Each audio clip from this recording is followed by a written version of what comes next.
Andor is better than The Mandalorian, but no one is watching.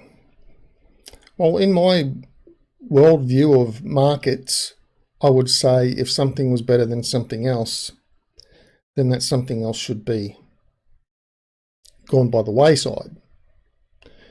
Defined better, of course, because while I know that hamburger joint over there can make a hamburger that's better than McDonald's, I go to McDonald's for other reasons, not just the things that make that hamburger better.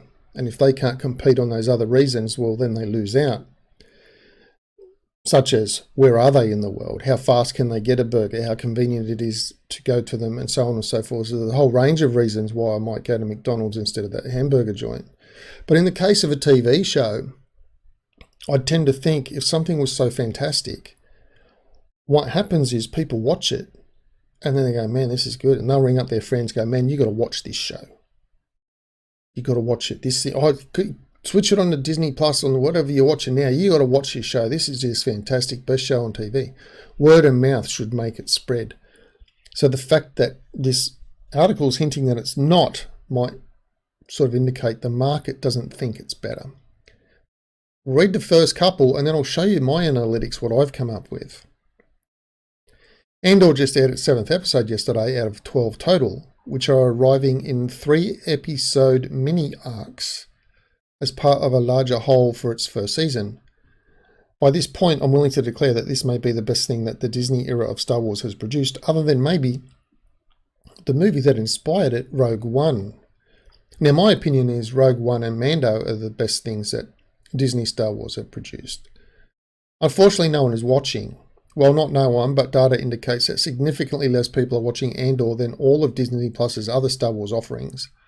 While we don't and probably will never have official numbers from Disney, tracking firm Parrot Analytics says that the demand they measure for Andor using their various metrics is overwhelmingly lower than all other Disney Plus Star Wars. Yeah, okay, whatever. So I'll probably agree with that. So I did what anyone can do. I just went to Google Trends and I just plugged in the Disney Plus Star Wars series, The Mandalorian, Book of Boba Fett, Andor, and Obi-Wan. As you can see, Mando is in blue, Boba Fett red, Obi-Wan green, and Andor is in yellow. Now, there was more interest in, you can have a look, in between the Boba Fett, Obi-Wan, and Andor series. People are still interested and they have a relatively good interest in Mandalorian. Outside of that, they don't. Now, in this time frame, Obi-Wan had the highest at 100 there. So at Andor's peak, we are looking at 80, which is not so great. And I think at this peak here, we have 66 and then we had 68. So these look like the end episodes. Ironically, these end episodes here of Boba Fett where the Mando was in. There was more interest in those episodes than the others. But what's interesting is the chart spread. So if you have a look at how Boba Fett went, interest, drop off. And you have a look how this has gone. It's like high interest, drop off, a little bit more, and now we're dropped back down to 30%. So the more this goes on, the worse it gets. Even if Forbes wants to say we're coming to the nice part and it's all getting exciting now, the audience is saying otherwise. They are not excited by this. But how does this compare to the normal Mandalorian? Well, that came out before that. We haven't had one for a while, so I have to change the timeline. And I'll just change the year ending. That's all I'm changing on this is the year ending. And now we will have a look from when Mando came out to now. And we'll have a look at that chart. So you can see there on that chart, Mando Season 1 is at 100. Mando Season 2 got more interest as the season went on. And then compared to the other three, it's abysmal. There is no interest. And then I looked at that and I thought, well, from a commercial standpoint, if they all cost the same, Mando Season 1 and 2 are commercial success, and the other three are just dead in the water. But did they cost the same? Let's check them out. So I did a quick search of Google, but I got a Reddit result. Now, whether you can believe this thing on Reddit or not, I didn't spend any more than like 2 minutes to find this out. Based on their tax files located in California, the cost of Mando season 1 was $80 million. Mando 2 was $95 million.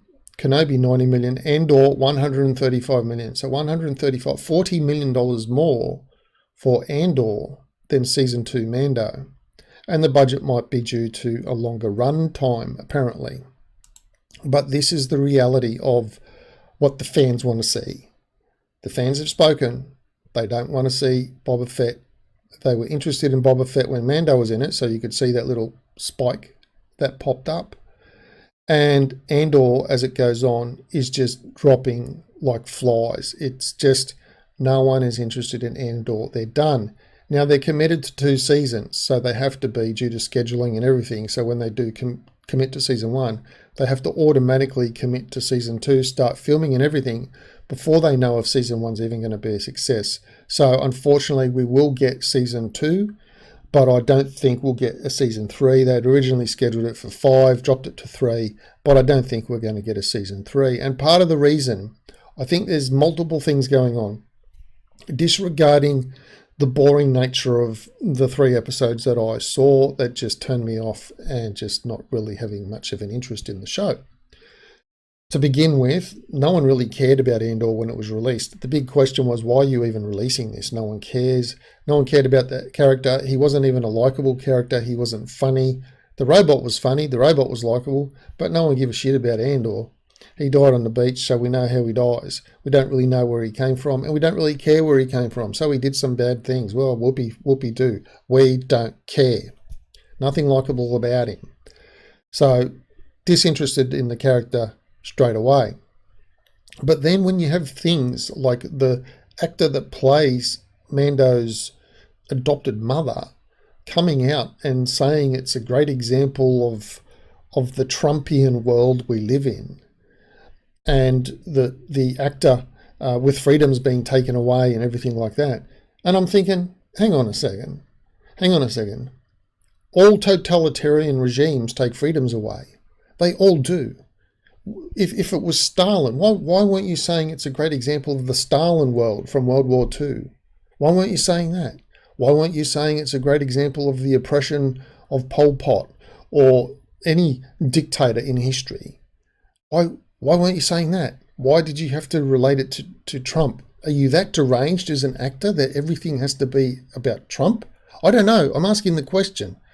But as a studio exec, I'd be like, I don't want you talking about the real world. People don't watch our shit for the real world. They watch it to escape. So if you say to them it's like the real world, they're out. They're just done. Then you've got the other actor who plays the female Empire officer. And she said it's a good example of gender politics. And I'm like, oh. I got one actor telling me it's an example of Trumpian world and removal of freedoms and everything. I've got another telling me gender politics. It's about a character that I don't give a fuck about. I'm out. I really, now I'm totally not interested because I don't want my fantasy show to be a reflection of real world anything. I want it to stay the fantasy show. You can make it gritty. You can go Batman, Dark City, sort of all gritty, Christian Bale, Heath Ledger, dark and gritty and no, nothing like the Michael Keaton Batman. You can go gritty and dark like that, and I'm fine with it. But don't start dragging your real world shit and politics into the show, even if it's not there, but telling me it is there, because then I've just mentally I've tuned out. So I think all of those things are playing their part. And then you've got a lot of interest in House of the Dragon. You've got a lot of interest in a House of the Dragon. The other thing from Amazon, from all intents and purposes, people seem to be not really interested in that. So I'm not even going to bother mentioning that. House of the Dragon seems to be what everyone's interested in. So if that's what you're competing with, then you've lost out there as well. And I think that is why no one's interested in Andor. But I could be wrong. If you've seen the show, if you think it's better than Mando, let me know down below. And if you think there are other reasons or additional reasons why no one's interested, let me know down below also.